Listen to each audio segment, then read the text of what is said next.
ఆ యొక్క వెంకటేశ్వర స్వామి వారికి ధరింపజేసి స్వామివారి యొక్క దృష్టిని మన వైపుకు మళ్లించారు ఆచార్యవరుణులు. అదే స్వామివారికి అమ్మవార్లకు కట్టినటువంటి రక్షాబంధనం యొక్క ఆంతర్యం. అలాగే ఇప్పుడు స్వామివారికి అమ్మవార్లకు చేసేటువంటి విశేష హోమంలో భాగంగా ఆఘార కర్మ జరుగుతున్నది. దీనినే అగ్ని ప్రతిష్టాపన అని కూడా అంటారు. ఏదైనా ఒక యజ్ఞానికి ప్రధానమైనటువంటి అతిథి ఎవరైనా, అలాగే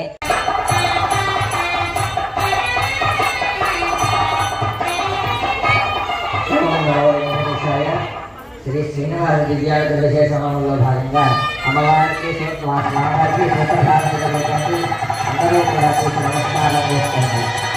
ఓం